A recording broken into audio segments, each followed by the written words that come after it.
பொண்ணு ஏமாந்தது அந்த பொண்ணுக்கே தெரியல. அவன் யாருன்னு அந்த பொண்ணுக்கு முழுசாவும் தெரியாது. அவன் ரொம்ப நல்லவன், அவன் என்னைய நல்லா பார்த்துக்குவான்னு அந்த பொண்ணு ரொம்ப நம்பி, ரொம்ப ட்ரூவா அவன லவ் பண்ணிக்கிட்டே இருக்கு. இப்படியே போக போக போக ஃபைனல் இயர் வந்துருச்சு.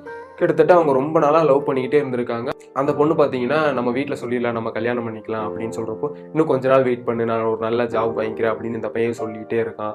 அந்த நிலைமையில தான் பார்த்தீங்கன்னா, அந்த பொண்ணு இருந்துகிட்டு, சரி நான் ஊருக்கு போயிட்டு வரேன். அப்புறம் என்னதுன்னு பார்ப்போம். நீ அதுக்குள்ள ஒரு நல்ல வேலைய பாரு. நான் அதுக்குள்ள போயிட்டு வந்துடுறேன். அடுத்த எக்ஸாமுக்கு பார்ப்போம் நம்ம அப்படின்னு அந்த பொண்ணு கிளம்பி அவங்க ஊருக்கு போயிட்டு வருது. வந்ததுக்கு அப்புறமும் இவங்க பார்த்தீங்கன்னா சுத்திக்கிட்டே இருக்காங்க. சுத்திக்கிட்டே இருக்கப்போ ஒரு நாள் பார்த்தீங்கன்னா, அந்த பையன் இருந்துகிட்டு நம்ம ஒரு நாள் வெளிய போலாம் அப்படின்னு சொல்றான்.